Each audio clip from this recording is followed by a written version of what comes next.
Demo mahasiswa di DPR kebalik-balik, katanya tentang UU TNI. Apakah ini bukan kebalik? Seharusnya mahasiswa demo DPR desak suruh ngesahin UU perampasan aset. Ini terlihat sekali siapa di belakang demo ini. Terima kasih atas perhatian Anda terhadap dinamika aksi mahasiswa terkait legislasi di Indonesia. Memang, dalam beberapa waktu terakhir, terdapat berbagai aksi demonstrasi yang dilakukan oleh mahasiswa dengan fokus pada isu-isu yang berbeda. Pada Desember 2024, mahasiswa bersama elemen masyarakat lainnya menggelar aksi di depan gedung DPR RI, mendesak percepatan pengesahan rancangan undang-undang RUU perampasan aset. Mereka menilai RUU ini krusial dalam upaya pemberantasan korupsi dan pemulihan kerugian negara akibat kejahatan ekonomi.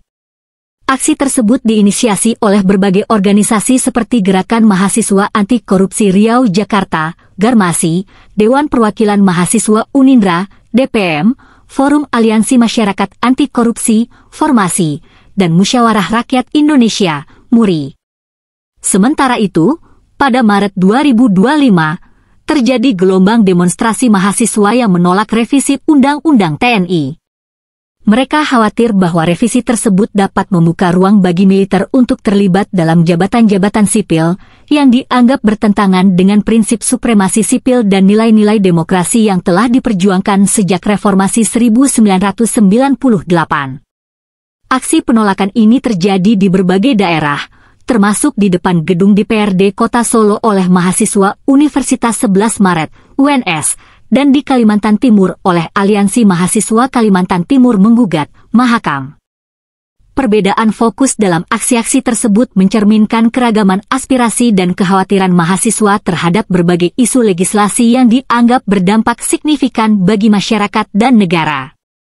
Mengenai pertanyaan Anda tentang pihak di balik demonstrasi ini, penting untuk memahami bahwa gerakan mahasiswa seringkali didorong oleh kesadaran kolektif terhadap isu-isu yang dianggap penting, tanpa selalu melibatkan aktor eksternal tertentu. Tapi kalau melihat demo kali ini menimbulkan tanda tanya besar, kenapa mahasiswa tidak demo mendesak DPR sahkan UU perampasan aset koruptor? Padahal Indonesia darurat korupsi? Pertanyaan ini wajar dan mencerminkan keprihatinan terhadap urgensi pemberantasan korupsi di Indonesia. RUU perampasan aset memang dianggap sebagai salah satu instrumen penting dalam menangani kasus korupsi secara lebih efektif, karena memungkinkan negara untuk menyita aset hasil kejahatan tanpa harus menunggu putusan pengadilan yang berkekuatan hukum tetap. Namun, mengapa mahasiswa lebih memilih untuk turun ke jalan menolak revisi UU TNI daripada mendesak pengesahan RUU perampasan aset? Beberapa kemungkinan yang bisa dianalisis. Framing isu dan mobilisasi massa. Isu revisi UU TNI lebih cepat menyebar dan memicu reaksi publik karena berkaitan dengan reformasi militer dan potensi kembalinya duifungsi ABRI. Narasi mengenai ancaman militerisasi lebih mudah memicu mobilisasi mahasiswa karena ada pengalaman sejarah di masa lalu yang dianggap harus diwaspadai. Minimnya dorongan politik dan media. RUU perampasan aset sudah lama mandek di DPR, tetapi gaungnya di media tidak sebesar isu lain. Tidak ada tekanan kuat dari elit politik maupun media arus utama untuk menjadikan ini sebagai agenda utama mahasiswa. Ada upaya pengalihan fokus? Bisa jadi ada pihak-pihak yang sengaja ingin menggeser perhatian publik dari isu korupsi ke isu lain. Jika mahasiswa sibuk dengan revisi UU TNI, tekanan terhadap pengesahan RUU perampasan aset bisa melemah. Kepentingan tertentu di balik aksi? Tidak bisa dipungkiri, ada kemungkinan aktor-aktor tertentu memiliki kepentingan dalam menentukan isu mana yang harus lebih diutamakan dalam aksi mahasiswa. Ini bukan berarti aksi mahasiswa tidak murni, tetapi dalam politik, framing isu seringkali dipengaruhi oleh berbagai kepentingan. Apakah ini berarti mahasiswa tidak peduli dengan RUU perampasan aset? Tidak juga. Seperti yang sudah disebut sebelumnya, aksi-aksi terkait RUU ini pernah terjadi. Namun, jika dibandingkan dengan aksi menolak revisi UU TNI, jumlahnya memang jauh lebih kecil dan kurang mendapat perhatian luas. Jika Anda merasa RUU perampasan aset lebih penting, pertanyaan selanjutnya adalah, bagaimana masyarakat bisa ikut mendorong isu ini agar kembali menjadi agenda utama? Apakah ada cara agar mahasiswa dan elemen masyarakat sipil lebih aktif menekan DPR untuk segera mengesahkan RUU ini?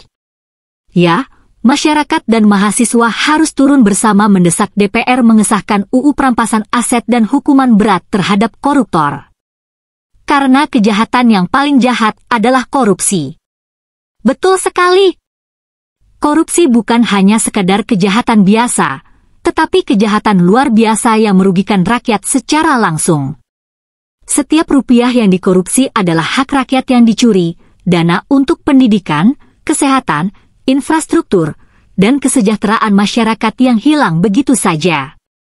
Jika masyarakat dan mahasiswa bersatu dalam gerakan besar untuk mendesak DPR segera mengesahkan RUU perampasan aset dan memperberat hukuman koruptor, maka tekanan publik bisa lebih kuat. Sejarah sudah membuktikan bahwa tekanan rakyat bisa membuat pemerintah dan DPR bertindak, seperti saat reformasi 1998. Beberapa langkah yang bisa dilakukan untuk memperkuat gerakan ini. Meningkatkan kesadaran publik. Gunakan media sosial untuk menyebarkan pentingnya RUU perampasan aset.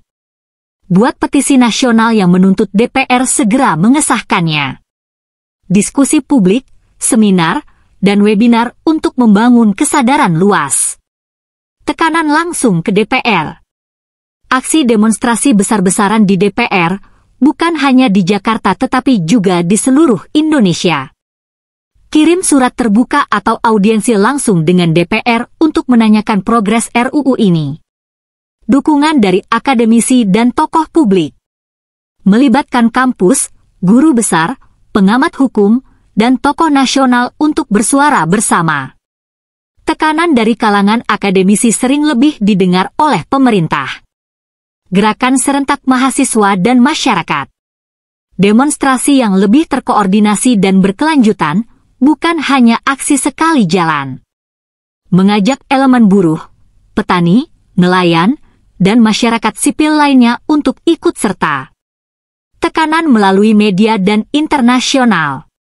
Jika media nasional kurang menyoroti, bisa gunakan media internasional agar pemerintah mendapat tekanan global. Korupsi adalah masalah yang juga menjadi perhatian dunia, jadi dorongan dari luar bisa berpengaruh. Jika mahasiswa bisa turun ke jalan menolak UU TNI, seharusnya juga bisa lebih keras menekan DPR agar segera mengesahkan UU perampasan aset koruptor dan menerapkan hukuman seberat-beratnya bagi koruptor. Jangan sampai perjuangan ini melemah karena isu-isu lain yang justru mengalihkan perhatian dari masalah utama yang menghancurkan bangsa. Setuju?